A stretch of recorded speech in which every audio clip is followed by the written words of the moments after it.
What is sampling? Sampling is a technique of selecting individual members or a subset of population to make statistical inferences from them. So, before we understand sampling and its type, let us first understand the difference between these two terms, a population and a sample. Sample is a small group selected from population to represent the entire population. So, when you conduct research about a group of people, it is almost impossible to collect data from every person in that group. Instead, you select a sample. The sample is a group of individuals who will actually participate in the research and will represent the entire population. Sample is basically a subset of population that is based on the fact that it is drawn from population. Now, what is population? Population is a group from which the sample is drawn. Population will depend upon the scope of the study. Let us understand with some real life example. Here, millions around the world are infected because of this COVID-19 virus, and many companies are in progress of developing vaccines. And then, in the process, they are also doing some clinical trials. So, they will select a small portion of people from different background, probably age, gender, and those who are infected with COVID-19 as a sample. And they will perform a study on these individuals because it's not possible to conduct tests on millions of individuals at one time.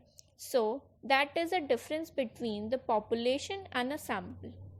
Now, let us understand what is sampling.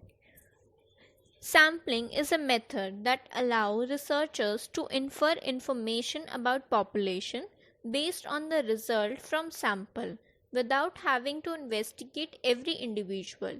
So, reducing the number of individuals in a study reduces your cost. There are two different categories of sampling. One is the probability sampling and the next is non-probability sampling. Probability sampling is based on the fact that every member of the population has an equal chance of being selected. This method is based on the theory of probability. For example, when you flip a coin, there is 50-50 chance of getting a heads or a tail. Non-probability sampling involves random selection based on convenience and other criteria, allowing you to easily collect initial data.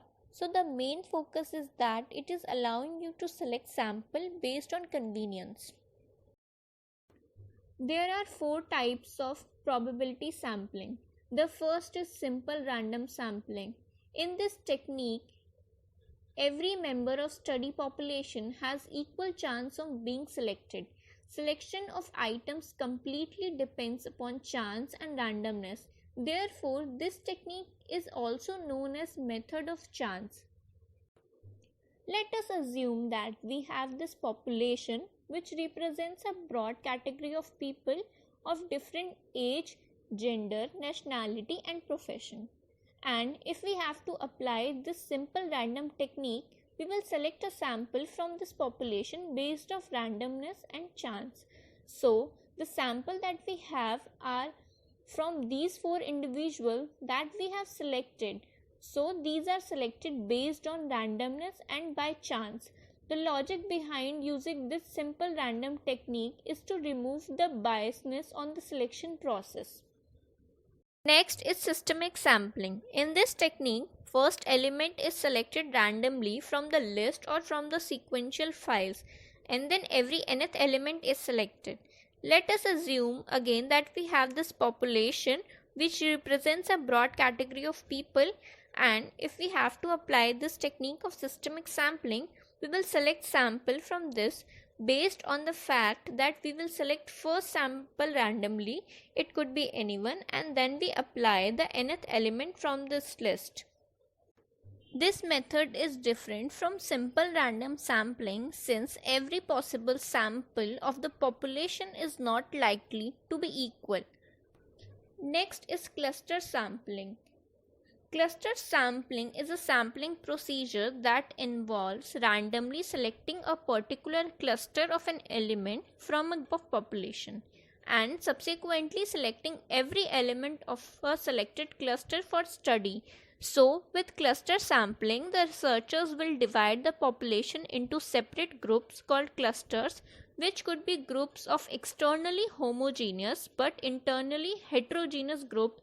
So, then a simple random sample of a cluster is selected from a population.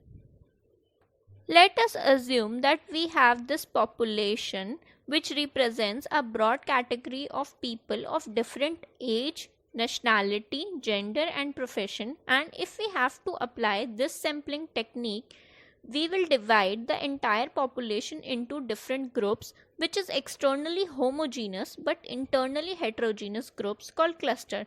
And after identifying a particular cluster that we will use for using this thing, we will pick all the elements of the selected cluster to be included in the study. Next is stratified sampling. In this technique, different walls divide the entire population into groups or strata defined by presence of certain critics like age, maybe based on geography like north, south, east, west, or maybe male or female, then randomly selected sample from each strata.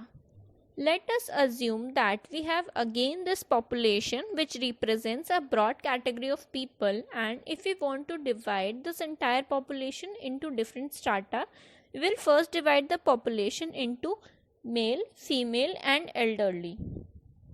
Now we will select one person from each strata. Now let us understand what is non-probability sampling. In this type, individuals are selected based on non-random criteria and not every individual has a chance of being included in the study. This type of sampling is easier and cheaper to access, but you can't use it to make a valid statistical inference about the whole population. There are few types of non-probability sampling. First is convenience sampling.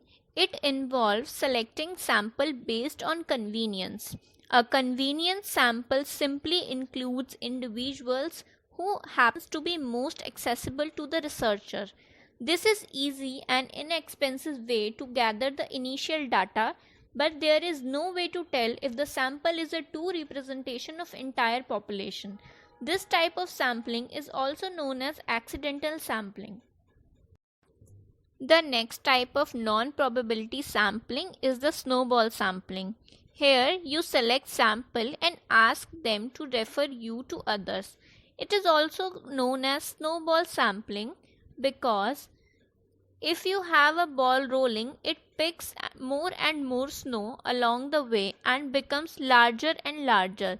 It is also known as network sampling.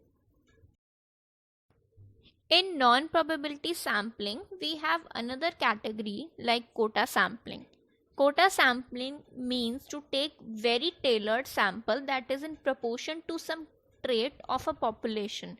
For example, if you divide a population by the state they live in, income or education level, or maybe male or female, this method of sampling is often used by market researchers where the interviewers are given a quota of subject of a specific type to attempt to recruit. For example, an interviewer might be told to go and select 20 adult men, 10 teenage girls, and then 10 teenage boys so that they could interview them about their television habits. Next is judgmental sampling. It involves selecting sample based on our own judgment. This technique relies on judgment of the researcher who chose the sample based on his own experience. This approach is often used by media when canvassing the public for opinions in qualitative research.